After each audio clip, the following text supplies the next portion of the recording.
তাদের মেধা, বুদ্ধিমত্তা, সাহস নিয়ে এই ফ্যাসিবাদী সরকারের বিরুদ্ধে দাঁড়িয়ে বুকের রক্ত দিয়ে তারা আজকে বিজয় অর্জন করেছেন। ছাত্র জনতার বিজয় অর্জিত হয়েছে। আমরা তাদেরকে আবারও অভিবাদন জানাচ্ছি।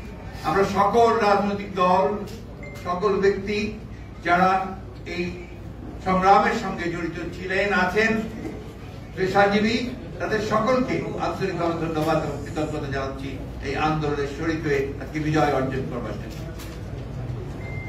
এই বিজয় অর্জন করা হয়েছে, আরো বড় দায়িত্ব রয়েছে এখন প্রতিটি মানুষের, প্রতিটি বাংলাদেশের, প্রতিটি স্বাধীনতা প্রিয় মানুষের, প্রতিটি নাগরিকের এই স্বাধীনতাকে সুসংগত করা। সেই স্বাধীনতাকে সুসংগত করা তখনই সম্ভব হবে যখন আমরা গণতান্ত্রিক প্রতিষ্ঠানগুলোকে প্রতিষ্ঠিত করতে পারবো, তাদের প্রাতিষ্ঠানিক রূপ দিতে পারবো। আর সেই জন্যই আজকে সবচেয়ে বেশি যেটা প্রয়োজন সেটা হচ্ছে ধৈর্য, সংযম এবং পরামর্শ সহিষ্ণুতার জন্য নিজেকে তৈরি করা। আপনাদের কাছে অনুরোধ করব যে আজকে আপনাদের মাধ্যমে আমি এই বার্তা আমরা সারা দেশবাসীর কাছে পৌঁছে দিতে চাই যে এখন অ্যারোগেন্স, ভেঞ্জেন্স এগুলোর কোনো স্থান নেই। আপনার স্থান নেই কোন প্রতিহিংসা বা প্রতিশোধ গ্রহণের। এখন যেটা প্রয়োজন ধৈর্যের সঙ্গে পরিস্থিতি মোকাবেলা করে জনগণকে সংহত করে আপনার এই অর্জিত স্বাধীনতাকে সংহত করা, সুসংহত করা।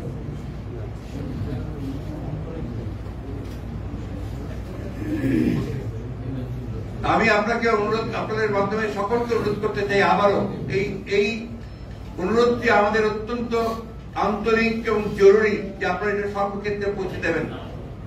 যে এখনো যারা এখন এই বিভিন্ন প্রতিষ্ঠানে প্রতিশোধমূলক ভাবে অগ্নিসংযোগ করছেন, লুটপাট করছেন, বাড়ি ঘরে হামলা করছেন, এটা দয়া করে অবিলম্বে এই মুহূর্ত থেকে বন্ধ করুন। যারা এটা করছেন তারা কেউ এই আন্দোলনের লোক নন, তারা সবাই কিন্তু আপনার যারা আন্দোলনের বিরোধিতা করেছে তারা এবং তাদের লোকেরাই করছে। এই বিষয়গুলো আমাদেরকে একটু মনে রাখতে হবে। সেভাবেই আমি আপনাদের মাধ্যমে দেশবাসীর কাছে অনুরোধ জানাচ্ছি। সেই সঙ্গে আমাদের দলের সকল নেতা কর্মীদেরকে আমি অনুরোধ করব যে তারা এ ব্যাপারে অত্যন্ত দৃঢ়তার সঙ্গে এদের বিরুদ্ধে প্রতিরোধ গড়ে তুলে সমস্তকে একটা ঠান্ডা অবস্থায় তৈরি নিয়ে আসা করার জন্য ব্যবস্থা করা। দ্বিতীয় জিনিসটা যে পরবর্তী যেটা অত্যন্ত জরুরি, আপনারা জানেন যে গতকাল আমাদেরকে রাষ্ট্রপতি দেখেছিলেন বিভিন্ন রাজনৈতিক দলকে এবং সেনাপ্রধান, তিন বাহিনীর প্রধানরা সেখানে উপস্থিত ছিলেন, তারা ডেকেছিলেন। তাদের মাধ্যমে যে কথাবার্তাগুলো হয়েছে সে বিষয়গুলো আপনারা কালকে সবাই শুনেছেন। আবার আমি একটু রিপিট করতে চাই যে সেখানে শহীদদের জন্য দোয়া করা হয়েছে এবং তাদের পরিবারদেরকে যথাযথ আপনার ক্ষতিপূরণ দেওয়ার জন্য তারা অঙ্গীকার করেছেন। রাষ্ট্রপতি অঙ্গীকার করেছেন যে যেহেতু শেখ হাসিনা পদত্যাগ করে পালিয়ে গেছে, সেই কারণে এখন শেখ হাসিনার ক্যাবিনেট পুরোপুরি ভাবে আপনার বিলুপ্ত হয়ে গেছে এবং এই সংসদের যেটা একটা দামি সংসদ, যারা বিনা ভোটে নির্বাচিত, তার উপরে এখন এই মুহূর্তে কোন কার্যকারিতা নেই। সুতরাং এটাকে 24 ঘন্টার মধ্যে ভেঙে দিয়ে একটা ইন্টারিম গভর্নমেন্ট বলেন বা একটা নিরপেক্ষ সরকার বলেন তা গঠন করা হবে এবং তাকে 3 মাসের মধ্যে তারা নির্বাচন করে তারা নির্বাচিত সরকারের কাছে ক্ষমতা হস্তান্তর করবে। এই জিনিসগুলো আমি আবারও জোরের সঙ্গে আপনার দৃঢ়তার সঙ্গে বলতে চাই যে 24 ঘন্টার মধ্যেই এই কাজগুলো সমাধান করতে হবে।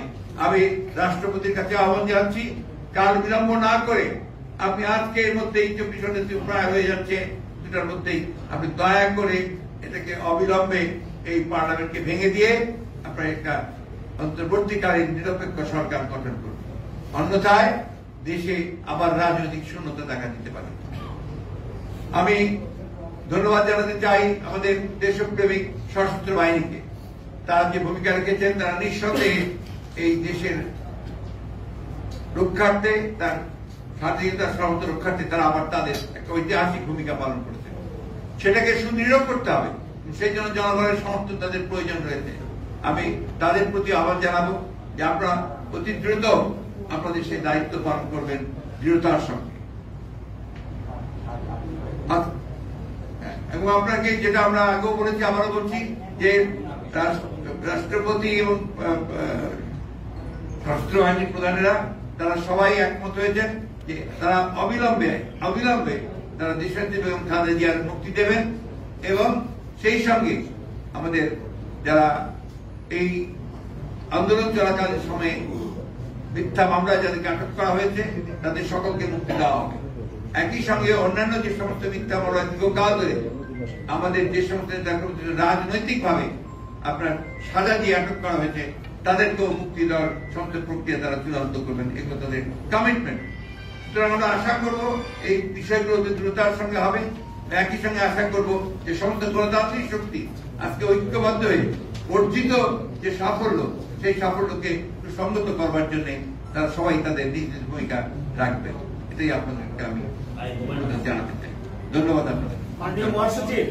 এবার আরেকটি কথা বলি, যেটা অবশ্য আগাম কথা হচ্ছে, আমরা জানাবো আপনাদেরকে, আমরা তো আগামীকাল একটা সমাবেশ করতে পারি, আমরা সময় মতো জানাবো। জি, মাননীয় মহাসচিব, বৈষম্য বিরোধী ছাত্র আন্দোলনের নেতৃবৃন্দ যাদের নেতৃত্বে এই গণঅভ্যুত্থান হয়েছে তারা গতকালকে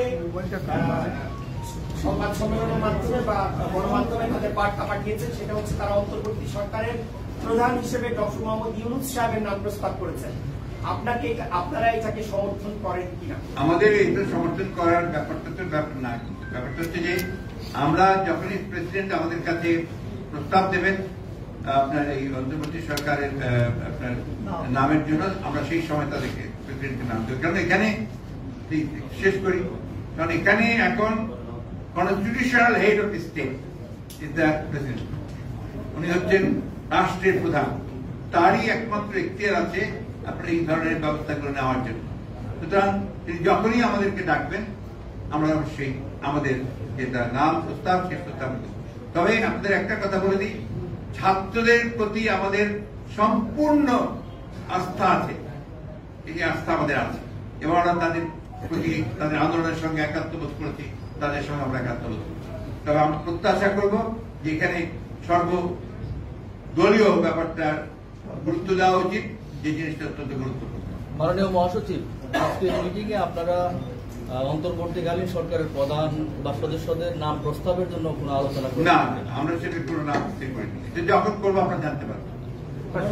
একটা বিষয়টা জানতে চান, আপনি প্রথমেই যে বললেন যে ফেসিবাদ মুক্ত গণতান্ত্রিক বাংলাদেশে আমাদেরকে স্বাগত জানিয়েছেন, একটা রিজিমের পতন হয়েছে, কিন্তু আপনি কি মনে করেন যে গণতন্ত্র ফিরেছে আদৌ? এটা কি মুহূর্তে ফিরবে? এটা কি এত সহজ? এই 50 বছরে সেই গণতন্ত্রকে এস্টাবলিশ করা যায়নি, এটা তো সূচনা।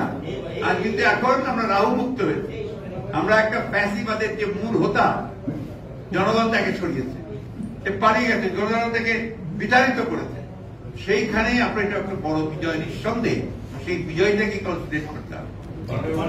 সামনে কারো নাম ছবি নেব।